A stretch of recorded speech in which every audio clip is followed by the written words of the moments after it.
Welcome to Saturdays with Sandra. Today I'm going to read a poem written by Monica Bobbitt called You Don't Just Lose Someone Once. You don't just lose someone once. You lose them when you close your eyes at night and as you open them each morning. You lose them throughout the day, an unused coffee cup, an empty chair, a pair of boots no longer there. You lose them as the sun sets and darkness closes in. You lose them as you wonder why, staring at a starlit sky. You lose them on the big days, anniversaries, birthdays, graduations, holidays, weddings, and the regular days too. You lose them in a song they used to sing, the scent of their cologne, a slice of their favorite pie. You lose them in conversations you will never have, and all the words unsaid. You lose them in all the places they've been, and all the places they long to go.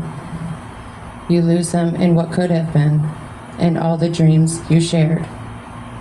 You lose them as the seasons change. The snow blows, the flowers blossom, the grass grows, the leaves fall.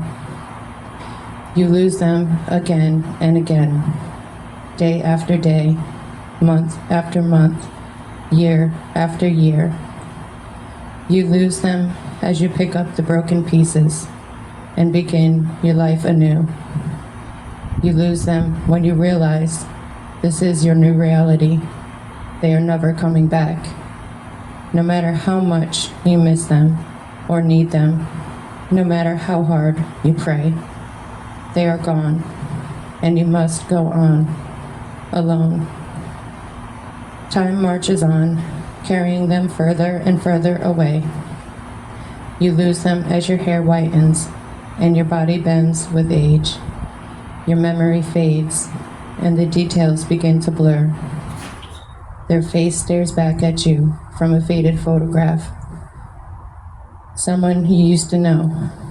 You think you might have loved them once, a long time ago, back then, when you were whole. You don't lose someone once. You lose them every day, over and over again, for the rest of your life. This poem reminds us that the loss of loved ones is one of the hardest we will ever have to bear, even the loss of our fur babies. We experience loss in many different ways, losing them because the Lord decided to take them home, losing them because they couldn't handle it here on earth, losing them because the system took them, losing them because of words left unsaid, or losing them because we love them so much that removing ourselves from enabling was the only option left. No matter how the loss, it stays etched in our minds for a lifetime. We beat ourselves up with ways of how things could have been different. One of the biggest questions we ask ourselves, why couldn't that have been me? I would have given my life so you could have kept yours. Or a statement that is frequently said, I didn't get to say goodbye. We drive ourselves crazy with the should-haves, could-haves, but didn'ts.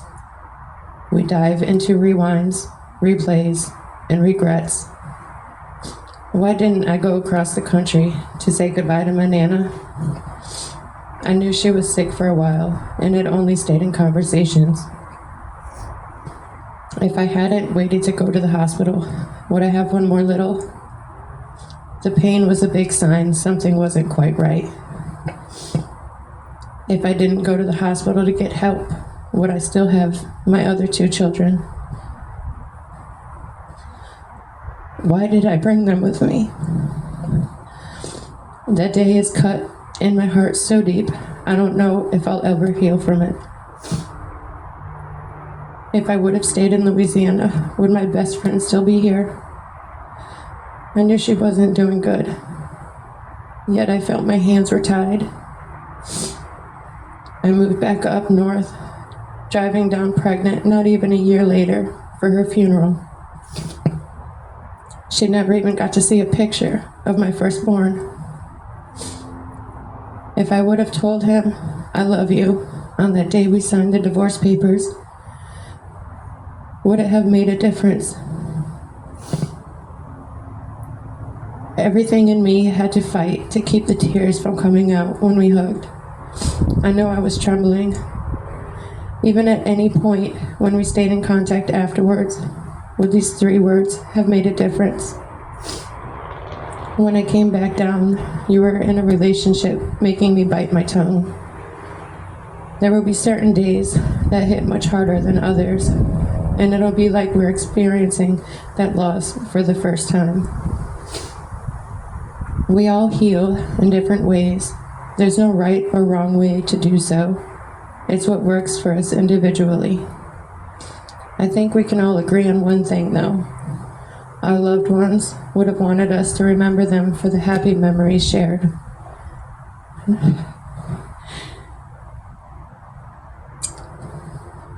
Not for the sicknesses they suffered.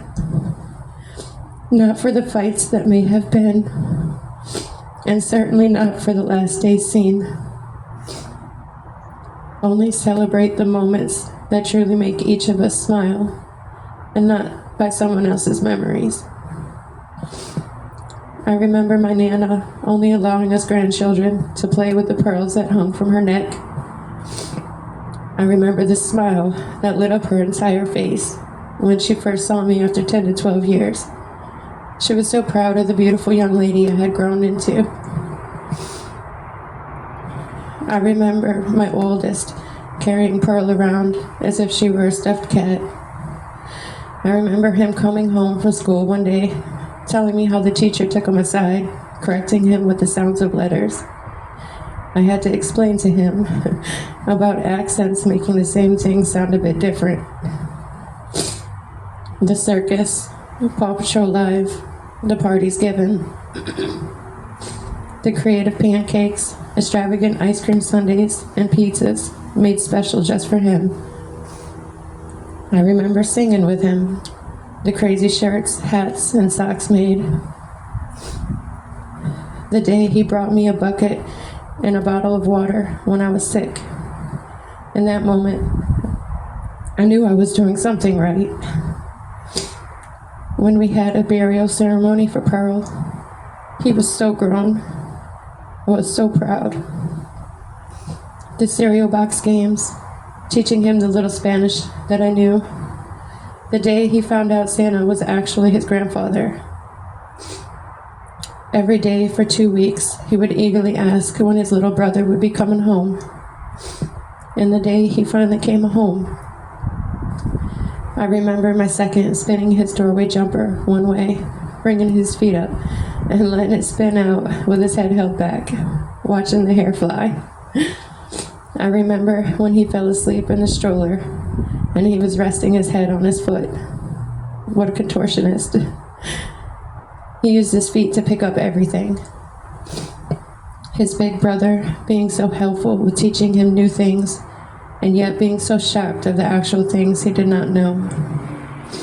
We are anxiously awaiting your arrival back home. My friend and I getting our money's worth on a pool game, making it last forever.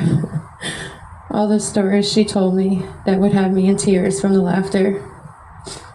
The dog and cat fight she imitated, and Pearl running in to save her from it. The Roddy that made her bite her tongue so bad, and her not skipping a beat while laughing and still trying to talk. I remember the night at the bar when we had shots of tequila. For me, that was the first time I'd ever stayed down. That led me to enthusiastically shout that I wanted to see if tequila really made your clothes fall off. Needless to say, that was the last time I had tequila. And no, the clothes stayed on. I remember singing the song I dedicated to her. I remember evacuating for Katrina and meeting her family. The day I told her I was pregnant after I moved away, she was so excited for me. Her memories will live forever on with me. I remember the first time he asked me out on a date. He said, "So, do you think you could take some time away from your dog and go out to eat with me?" I remember moving in with him, and when we left, he joked how he had moved into a 1,000-square-foot apartment, and when we moved out, it was 3,000 square feet. Somehow, in my rearrangements, I made it seem bigger each time. Donating my Crown Vic and getting my beautiful red F-150, the only Ruby I ever owned. I remember third base, sports bar, LSU games, Saints games, Gator Classics, and painting his face like Darth Maul. I remember showing him pictures and telling him about all of my friends and the things I had done. About a year later, sitting at Momo's table for Thanksgiving, and realizing that one of my friends was actually his cousin. Mama had pictures of her, and I had pictures of her, and neither one of us realizing until that day. Shooting a steel match the day before our wedding while wearing a veil. Our wedding was on Mother's Day. I remember my junior bridesmaid and my matron of honor, both of which couldn't be happier of their roles. The beautiful pictures, we were always so happy and glowing, even in pictures we knew not of. Our Christmas pictures with our little family, the three of us, as well as our 3 fur babies. You wanted the best for me, and I wanted the best for you and Runt. So many memories, so difficult to sum up in only a few moments.